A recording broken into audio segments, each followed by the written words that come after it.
right, hey guys, welcome to another Q&A. In this weekend Q&A, we're going to be mainly talking about fit vehicles, unfit vehicles, and titles, basically how to understand that. So we got a question from a subscriber here that we're going to go through. Let's just get right into it. Check the mic and make sure it sound right, boys. Okay, so we have a great question from subscriber, and I guess there's a lot of words that you have to learn. Like, so when you're a dealer, you're going to learn. There's lots of vocabulary that you need to understand when you're buying a car. So let's go over the question and then we'll break it down some more. So I need your assistance. I just got registered with Copart and I plan to get my OMVIC license. I would like to know if I can buy an unfit car at the auction, repair it, and resell. If I do that, what title will the car have? Fit, none, or salvage? And what does none mean? So I think we should, so the easiest way for you to understand that and explain it is, first of all, let's separate the two categories so you can understand that the fit and unfit is not part of the branding of a vehicle, okay? So that's more like a status. So in other words, fit and unfit kind of go in their own category, and then the branding, which would be none, salvage, rebuild, would be in a different category. Exactly. That is under the class of a brand of a vehicle. So you got to separate those things, two. Okay? So fit and unfit have nothing to do with basically the none, salvage, or branded. Right. The branding of the car. Or title of the car? So the branding is the title. So branding is the title of the car. Yeah. The fit and unfit is more of the status of the vehicle. So don't get that confused. Now, once a car is unplated, it is technically unfit. Okay, so every time you buy a car from Copac, from the auction, wherever, it's an unplated car, so it's basically gonna be unfit. You don't really have to do anything beyond a regular safety standard certificate. Once you get a safety for the vehicle and then you plate it in the customer name, it automatically goes fit. So most vehicles that the dealers are driving around with the dealer plate on it, it's unfit because unplated with the regular municipal plate. So it hasn't been registered in basically anyone's name. Right. It's unfit because it basically, like you say, is unplated, has not been registered. That's right. So every single car you bid on will be unfit. Every single car in the auction. And all you need is a safety. Once you got a safety, it will be fit. So you don't have to worry about that. Cool. So going to the second part of your question, trying to figure out if you buy, I guess the Copac is still an accident car, you want to know what brand it's going to be. If the brand was, so now we eliminated the fit and unfit situation. If the car says none, that's a good thing. So you want to know like what you need to do. There's nothing. If it's none, that means the accident was not branded, rebuilt, or salvage. So you don't have to do anything other than your regular safety and sell it. So none means it's not branded, right? So it's funny, none means non-branded, but that is the brand. The brand is none, okay? Could we just say, Neil, that the insurance is what brands a car? Is that correct? Yes. So if a car gets into a collision and it goes through insurance, regardless of how minor or major. Right. If it was not a structural accident, then it's going to be considered none. So it doesn't mean that it was not an accident. Correct. It just means it's a non-structural accident. Non-structural. So this is what the branding is there for, there to basically figure out the structural integrity of the vehicle. So it was non-branded. It means it was a non-structural accident. That's all that means. Right. So so the branding, like Neil was saying, because I'm also learning, basically it's not talks about the structure of the car and whether the structure was damaged. Right. As deemed by an insurance company. Exactly. Okay. So now let's just quickly go through the other brands that you may come across. And we did a video about brands already, so we'll pop it up somewhere here. It was a while ago. It's a while ago, but at least maybe it will give you more information. So this will be more of a complementary to that video. We'll try to find that. So let's say you find a car and the car says salvage, okay?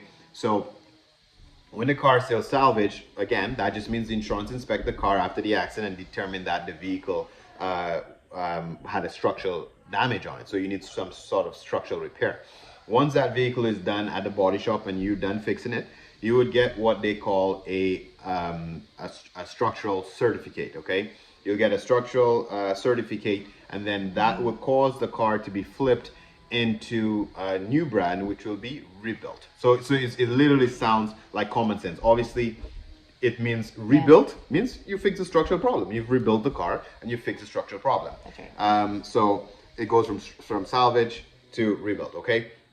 Now, if you buy the car and it says rebuilt on it already, and it still have an accident on it, that could mean it was from the previous accident. That means that's a secondary accident again. Because if you have the car and the brand's already saying rebuilt, that means somebody bought the car salvage, you rebuilt it, now there's a new accident, and that new accident may not be structural again. So that means this car has a big history if you buy it and it says rebuilt.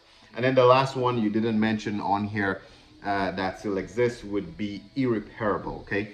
If you find irreparable, it's just exactly what it sounds like. You cannot fix that car. The car is basically just for parts. The government of Ontario do not want that car on the road. If it is a water damage, or if it is basically significant enough damage that they don't think it's safe to repair it, they'll put it as irreparable, so it's just going to be totally a parts car. Okay. Okay. So any kind of thoughts? So don't buy that car, obviously. Unless you're a parts guy, unless you're a parts person, or you need parts to fix another one, or you want to export it, because water damage could be accepted in other provinces, other states, other countries. Interesting. So if you find a nice water damaged car that runs and drive, you can't register it here in Ontario, but you can export it. You can sell it for parts, scrap it out. Okay. I think that answers the question. Do you think you want to clarify anything here, or anything that I missed? I think the main takeaway was basically not to lump fit and unfit with the title of the car, meaning not to lump it in with rebuilt or salvage, because like Neil was saying, all cars at the auction will be unfit, mainly because they're not plated. Like they don't, and plated means Well, it's not registered. It's not registered to an owner. Like so that's how they can force you to do a safety. Exactly. And then and to make them fit, you have to do a safety standard. So you have to get the safety standard certificate for it. Like any car. So anytime you go to the ministry to get the license switched over, then you would get your safety, and that's how you would get fit. And then like Neil was saying about the title of the car. So salvage. There's salvaged, rebuilt, irreparable, and none. And we did answer what none just means. Are you paying attention? Yeah, I know. I'm just reviewing. Like, what does none mean? I know. Non-structural. But it's cool. So I know it's not like it's really non-accident, but it's non-structural. So accident. non-structural. It was a non. So basically, it doesn't guarantee that there was no accident history. You still need a Carfax. You would still need a Carfax to know, because sometimes there is an accident history. It just means that whatever damage was on the car in the past was non-structural. That's right. Okay. In a nutshell. So, that's it. Again, thanks for watching, everybody, and hey, don't forget to give us a thumbs up on this Q&A. I think last one was 22. We gotta beat those 22 thumbs up, okay? Yeah. And I also wanted to say that also, like, Neil does dealer consultation. So if you have questions, you can book time with Neil. But equally, if you don't need to get your question answered, like this red hot minute, and you don't mind putting it in the comments, we eventually get. We will, and any question, it can be whatever. We will get to it. And we actually have some other questions. That will follow. That we're coming. I know we're a little slow, like.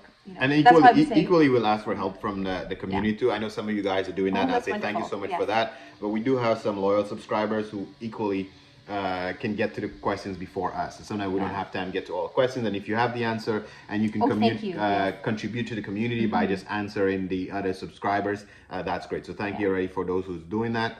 And again, we'll get back to your questions as soon as we can if nobody else did.